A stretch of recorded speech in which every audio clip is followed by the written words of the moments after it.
Hello, this is Ken from the Computer Clan, here today to show off and demo Windows 10 Technical Preview. Now, right now, Microsoft has plans to show more consumer features with the system, but as of right now, there's only so much we can look at, as it is very early pre-release software. Right off the bat, I'm just going to make a few disclaimers. One, Cortana will most likely be in Windows 10, but I do not see it anywhere in this build, so I will not be able to demo it. Two, there is a mode with Windows 10 where it can automatically detect if you're using a touch interface or a keyboard interface, and it will be able to switch your apps, all of your currently open apps, between the two modes seamlessly. It's called Continuum, but as of right now, that is not available in this build either.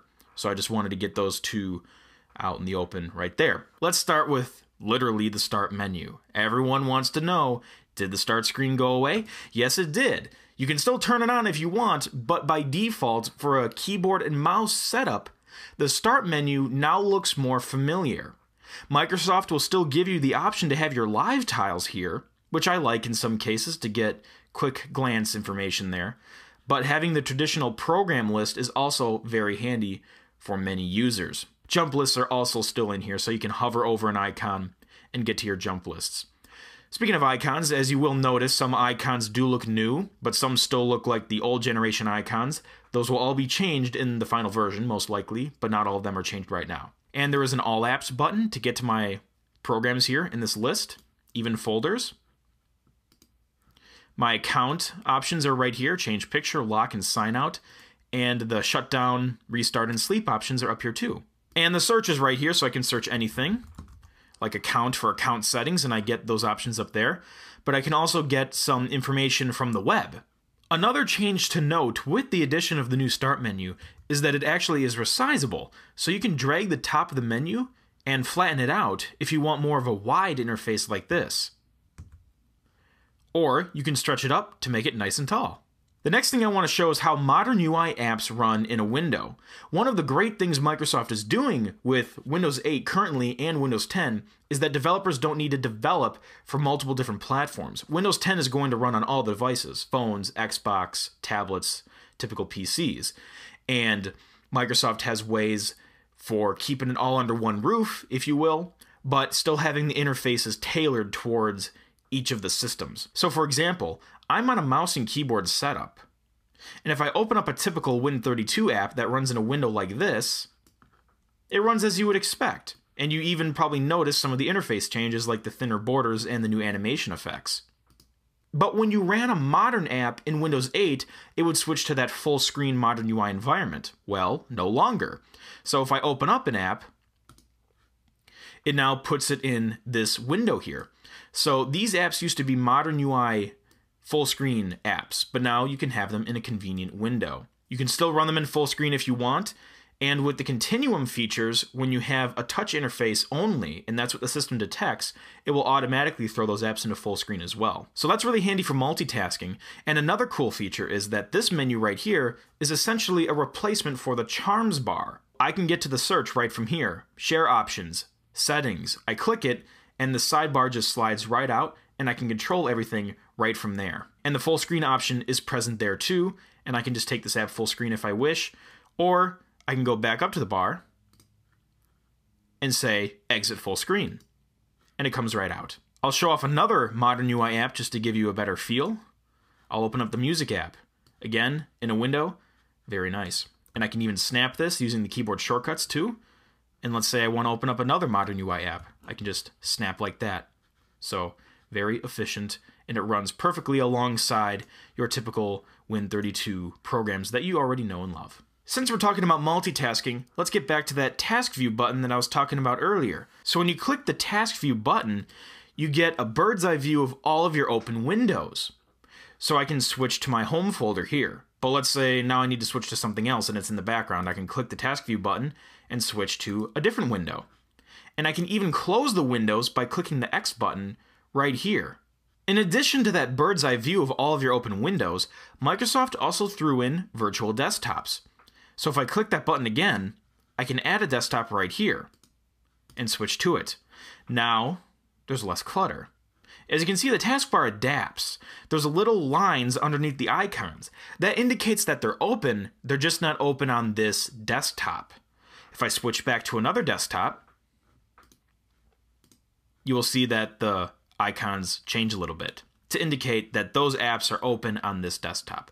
But that's nice for multitasking. I can have all of these apps running here and then have separate apps running just on this desktop. So if I wanted to open up WordPad, I could then do that and work on a document just on this single screen. Okay, so now I can switch back to Internet Explorer, for example, and have all of my other apps here too, and I can interact with them and then switch back to this. And if I minimize this, you will notice it's a nice clean desktop because it's its own virtual workspace. And you can switch between them from the taskbar, or you can switch between them in the task view. The task view is also accessible via Alt-Tab for window switching. Microsoft took this interface a little bit further though. So, for example, I'll open up WordPad. Say I'm working on this awesome README file. Oh yeah, hardcore. So I have that. And Snap is still built in. Snap is a feature that I'm sure a lot of people use for multitasking. But the way it extends is now that you can have that Snap interface integrated with the task view for easier snapping. So let's open up some more apps here.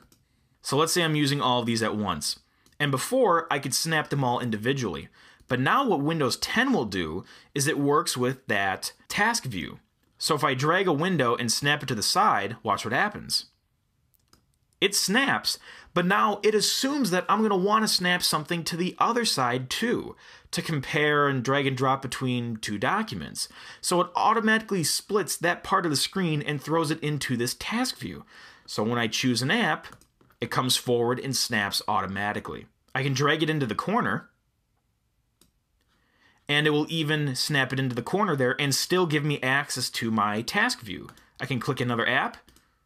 All right, I'll try this one, and it will come forward. So now I can split my screen in more directions and have that easy task view accessible. And it may look a little cluttered here because I'm broadcasting this recording through a smaller screen, but imagine on a 4K display or something, this could be very handy. Some other little touches apply to the command prompt. This will be nice for the power users that prefer to use that. So I'm going to open up a command prompt session and show you a couple changes. For starters, the window is a little more flexible. I don't recall previous versions being flexible like this. You couldn't stretch the window across the whole screen. So that's a nice little touch.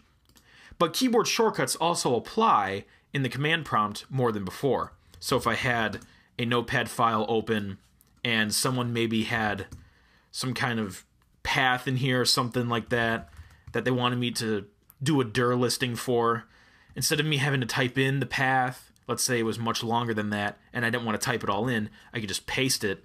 So I could do like CD, for example, paste in a path, and then do a dir listing.